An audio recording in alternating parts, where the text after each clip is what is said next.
Montoro, ¿me quieres meter miedo? No te tengo miedo, tengo mis cuentas muy en regla, tengo pagados todos mis impuestos y aunque quieras asustarme, aquí estamos, no me vas a dar miedo. Y aquellos que predican tanto, lo primero que tienen que hacer es dar ejemplo. Creo que Monedero e Iglesias, los dos, tienen la oportunidad de explicar con claridad qué ha pasado.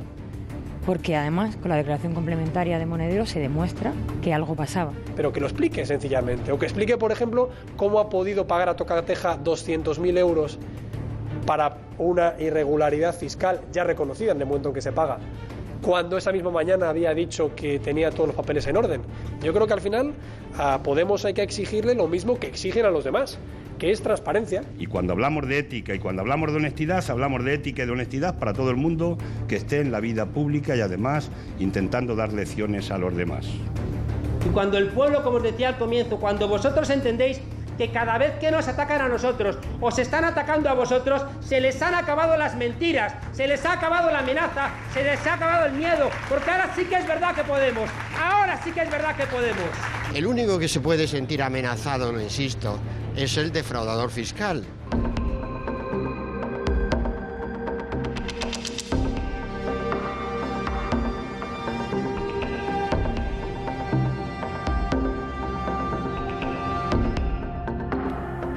Facultad de Ciencias Políticas de la Universidad Complutense de Madrid, cuna de la cúpula del que se convertirá en el partido político Podemos. Pablo Iglesias, Íñigo Errejón y Juan Carlos Monedero, profesor titular de Ciencia Política, donde en la década de los 80 asistió a las clases de Antonio Elorza. Le conocí bien como alumno, era un alumno brillante, muy trabajador, de izquierda, que se le notaba desde el principio que era un apasionado de las lecturas y también pues él venía, no sé si seguía en el partido, en las Juventudes Comunistas, y le seguí siempre su trayectoria porque estaba siempre metido en las cuestiones de la facultad y metido en la acción política, recuerdo, al lado de Francisco Frutos hacia el año 2000 y luego pues al lado de Llamazares, que según creo es lo que esto enlaza con su viaje a Venezuela, su flechazo político con Chávez, que le procura allí pues una militancia que va a ser decisiva para formar su pensamiento. El grupo, digamos, de Monedero y Pablo Iglesias y esta gente contacta con el chavismo básicamente a través de antiguos dirigentes de Izquierda Unida que dejan España y se van a vivir a Venezuela a asesorar lo que llaman la revolución bolivariana. Y ahí están, ellos entablan lazos de amistad con muchos de los líderes de Chávez, del chavismo, ¿no? Buenos días, mi querido Juan Carlos, mi querido Ernesto y todos los equipos de Venezolana Televisión. Tenía días que no te veía y te oía. Juan Carlos, bienvenido. ¿Cuándo llegaste, hermano? Pues llegué hace 3 días, presidente, a decirme también a mí mismo que la democracia sigue estando muy presente en Venezuela y que si hay alguno que piensa que su enfermedad significa debilidad, algunos tenemos claro que es todo lo contrario y que me da mucha alegría como español, como europeo, sentir este proceso mío y, presidente, decirle que para adelante. Venezuela es el origen del dinero que Monedero declara en primera instancia por la sociedad, caja de resistencia Motiva 2, y de la regularización fiscal complementaria de 200.000 euros que hace en diciembre, anticipándose a la notificación de Hacienda, que iniciaba la investigación por posible fraude en la utilización de una sociedad instrumental y una asociación sin ánimo de lucro, la productora del programa La Tuerca. El tipo del impuesto sobre sociedades es casi la mitad del tipo del impuesto sobre la renta. Por lo tanto, existe un fraude muy común en España, desgraciadamente, y muy habitual, consistente en muchos profesionales que obtienen rendimientos ellos como persona física, pero los canalizan artificialmente a través de una sociedad para beneficiarse del bajo tipo del impuesto sobre sociedades. En el caso del señor Monedero ha habido una regularización espontánea, puesto que ha ingresado antes de que la agencia tributaria iniciara actuaciones.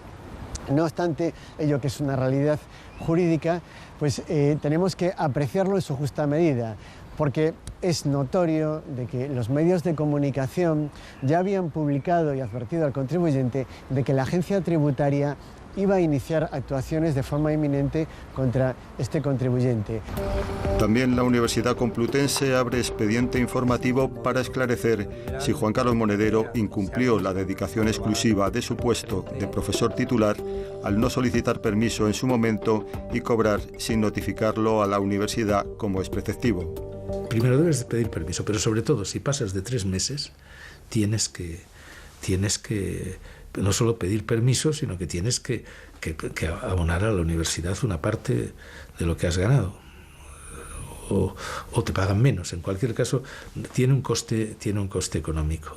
O sea que si tú te has ido y no has dicho absolutamente nada, o si estás dirigiendo imagínense, este hombre ha estado dirigiendo el Centro Internacional de Orientación Doctrinal Bolivariana Miranda, pues se supone que algo le habrán dado, ¿no? La posibilidad de que, además de a las producciones televisivas, el dinero de Monedero haya podido utilizarse para financiar Podemos, abre la especulación en los medios sobre la posible aplicación de la actual ley de financiación de los partidos políticos. Al no tener Podemos representación parlamentaria nacional, el Tribunal de Cuentas carece de competencia para fiscalizarlas. La ley expresamente prohíbe cualquier financiación procedente de los gobiernos extranjeros o cualquier empresa o cualquier organización que tenga cualquier tipo de vinculación con ese gobierno extranjero. Hombre, eso tiene una explicación y es evitar posibles injerencias en las decisiones que puedan tomar los partidos políticos que no estén supeditados a la voluntad de cualquier gobierno extranjero. La cuestión está en que esa formación política, Podemos en particular, al no tener representación parlamentaria, no está obligado a rendir cuentas al Tribunal de Cuentas, dado que no percibe subvenciones con cargo a los presupuestos generales del Estado. No es el primer momento polémico que vive el joven partido Podemos. En 2014 fueron la beca de la Universidad de Málaga a Íñigo Errejón y la denuncia del propietario de la televisión Canal 33 de que pagó en dinero negro a la productora de Pablo Iglesias por el programa La Tuerca. Pero el asunto Monedero los desborda en envergadura, tanto por la cifra de más de $500.000 de euros como por su procedencia los gobiernos chavistas de Venezuela. En vísperas de varias convocatorias electorales surgen las especulaciones sobre sus efectos en las urnas.